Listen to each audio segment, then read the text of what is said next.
ये पीड़ित बजट है। संजय जी देखोगे मेरी तरफ? हाँ, मैं आपसे बात कर रहा हूँ सर, और मैं आपसे ही डायलॉग करूंगा। बस यहाँ है कौन मेरा आपके सिवा है? आप ही तो है भगवान। Thank you sir. Sir, budget पर हम चर्चा कर रहे हैं, थैंक यू फॉर इंफॉर्मेशन। लेकिन ये केंद्रीय बजट नहीं है, ये कुछ राज्यों का बजट है। क्योंकि इस बजट से महाराष्ट्र गायब है, इस बजट से तेलंगाना गायब है, हरियाणा गायब है, केरल गायब है, तमिलनाडु गायब है, पंजाब गायब है, उड़ीसा गायब है, हाँ, दिल्ली गायब है। तो लगभग इस देश, पश्चिम बंगाल गायब है, झारखंड गायब है। तो ऐसे बजट को हम केंद्रीय बजट, यूनियन बजट कैसे कह सकते हैं सर? बात ऐसी है कि इसलिए मैं कहता हूं कि ये सामान्य बजट नहीं है, ये नॉन बायोलॉजिकल बजट है। दिस इज नॉन, जैसे हमारे प्रधानमंत्री जी कहते कि मैं नॉन बायोलॉजिकल हूँ, इस तरह से ये नॉन बायोलॉजिकल बजट है। कैसे बनाया, कहाँ से बनाया, किसके लिए बनाया, उसके लाभार्थी कौन है, क्या है।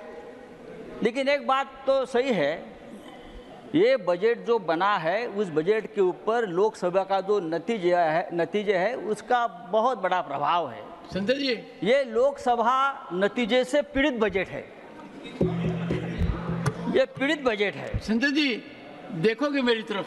हाँ, मैं आपसे बात कर रहा हूँ सर, और मैं आपसे ही डायलॉग करूंगा। बस यहाँ है कौन मेरा आपके सिवा है? आप ही तो है भगवान। सर, प्रधानमंत्री जी ने कहा था कि मैं भ्रष्टाचार का पैसा जनता में बांटूंगा। हमें लगा कि इस बजट में ऐसी कोई योजना आ जाएगी कि जो भ्रष्टाचार का पैसा 10 साल में जमा किया है ईडी के माध्यम से, वो आप सबको बांट देंगे, ऐसी कोई घोषणा आप करेंगे। लेकिन हुआ है उल्टा। जो पैसा अपने भ्रष्टाचार के माध्यम से जब्त किया था, ऐसा हमने देखा, वो वापस वही भ्रष्टाचारियों को बांट दिया। उदाहरण के तौर पर दूंगा, हमारे प्रफुल्ल भाई पटेल है क्या? हमारे मित्र है, हमारे मित्र है, अच्छे मित्र है। देखिए, ईडी ने उनके ऊपर कार्रवाई की। क्या कार्रवाई की? उनके ऊपर ये इल्जाम लगाया। संजय जी आपने कहा मेरी तरफ, हाँ, मैं आपकी तरफ भी देख रहा हूं। आप उधर देख रहे हो। ईडी ने, भाई चेयरमैन सर, ईडी, सीबीआई हमारे सबके पीछे लगा दिया, उनके पीछे भी लगाया। बेचारे हमारे मित्र रहे। उनके ऊपर क्या आरोप था? दाऊद के एक साथी है इकबाल मिर्ची, मनी लॉन्ड्रिंग के माध्यम से प्रफुल्ल भाई ने उनकी प्रॉपर्टी खरीद ली। ईडी आ गई, ईडी ने चार्जशीट डाले, ईडी ने उनका प्रॉपर्टी जब्त किया। 180 करोड़, कम नहीं, 180 करोड़, 180 करोड़ की प्रॉपर्टी ईडी ने जब्त की। और क्या हो गया, हमारे प्रफुल्ल भाई परेशान हो गए। ऐसे बहुत प्रफुल्ल भाई देश में है, यहाँ ही 10 है, परेशान हो गए। तो प्रफुल्ल जी ने क्या किया, यहाँ से वहाँ चले गए और 180 करोड़ की प्रॉपर्टी ईडी ने उनको वापस दे दी। एक अच्छी योजना है, सरकार ने शुरू की। यहाँ से वहाँ चले गए, दो चेयर, तो 180 करोड़ की प्रॉपर्टी ईडी ने तुरंत क्लियर कर दी और उनको दे दी। भाई हमको भी ईडी ने हमको अरेस्ट किया, हमारा कोई गुनाह नहीं था। हमारा जिस घर में मैं रहता हूं वो जब्त कर लिया। हमारा घर तो दीजिए। एक सेकंड नहीं सर, संजय जी एक सेकंड नहीं सर, अर्थव्यवस्था से जुड़ा प्रश्न। एक second These are very serious charges, and I will appreciate that. Be firm on your facts. Facts are on record. Be firm on your facts. Go ahead.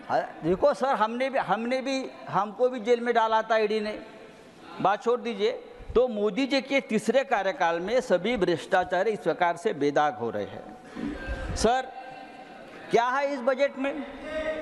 इस budget में ना किसानों के लिए कोई घोषणा है, ना बेरोजगारों के लिए कोई खास योजना है, ना युवाओं के लिए है। 50%, 50% किसान आज भी कर्ज में डूबे हैं और सबसे ज़्यादा आत्महत्या किसानों की हमारे महाराष्ट्र में हो रही है। सर, हमारी भी ये मांग है, सबकी मांग है कि किसानों को उनके प्रोडक्शन को, अनाज को समर्थन मूल्य मिलना चाहिए, लेकिन किसानों को समर्थन मूल्य नहीं मिला है। तो समर्थन मूल्य किसको मिला? सरकार ने सत्ता का समर्थन मूल्य चुकाया है और वो समर्थन मूल्य मिला है बिहार के नीतीश बाबू को, आंध्र के चंद्रा बाबू को। उनको समर्थन मूल्य जरूर मिला है, लेकिन किसानों को समर्थन मूल्य नहीं मिला है। बड़ा समर्थन मूल्य, minimum support price, minimum support price किसको मिला है? समर्थन मूल्य मिला है। सर देखिए, एक अच्छा मुद्दा राजीव जी आपने जो है किया है कि बहुत से उद्योगपति देश छोड़कर जा रहे हैं। बहुत से उद्योगपति इसलिए कि इस देश में जो जहर, जो नफरती माहौल बनाया है, उसमें उद्योगपति भारत में नहीं रहना चाहते, वो विदेश में जा रहे हैं। पिछले 8 सालों में भारत से हजारों उद्योगपति देश छोड़कर चले गए हैं। प्लीज राउंड अप अमेरिका में, और वहां जाकर अपनी इन्वेस्टमेंट कर रहे हैं। 6 लाख करोड़ से ज्यादा इन्वेस्टमेंट अमेरिका में हुए हमारे लोगों की तरफ से, और वहां 5 लाख रोजगार हमारे लोगों ने वहां दिया है। Sir thank you mister Sanjay Raut. Sir, मैं आपके तरफ देखकर बोल रहा हूँ। नहीं, you are head of time sir, time is cross. Sir, तो इसलिए मैं कहता हूँ ये जो नॉन बायोलॉजिकल बजट है। Mister Raut, last 1 minute. Last 1 minute. हाँ सर, राउंड आपने 4 करोड़ नौकरी देने का वादा किया, लेकिन 10 साल में आप 20 करोड़ नौकरियां देने वाले थे।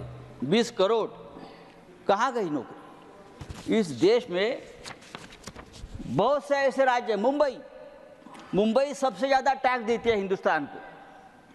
मुंबई 3 लाख करोड़ सालाना टैक्स देती है, जीएसटी देती है, लेकिन मुंबई के लिए इस बजट में एक पैसे का आपने कोई प्रावधान नहीं किया है, कोई नहीं किया है।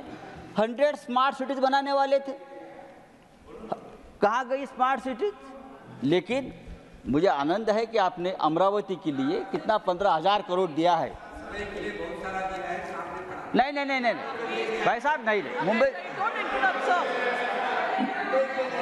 कराड़ साहब, You will have your time. You will have your time. You will have your Aurangabad पे बनने की बात करता हूँ। मुंबई, धारावी जैसे हमारी एक प्रकल्प, बात छोड़ दीजिए। इस देश के कौन से शहर के लिए इस बजट में क्या प्रावधान है, ये आप बताइए। मुंबई तो बहुत बड़ा शहर है, देश का पेट पालता है, फिर भी आजकल क्या एक नया ट्रेंड है, सब कुछ उठाओ मुंबई से और गुजरात में लेके, सब कुछ उठाओ और गुजरात में लेके जाइए। It will not go on record. No, Shri Sanjay Kumar Jha.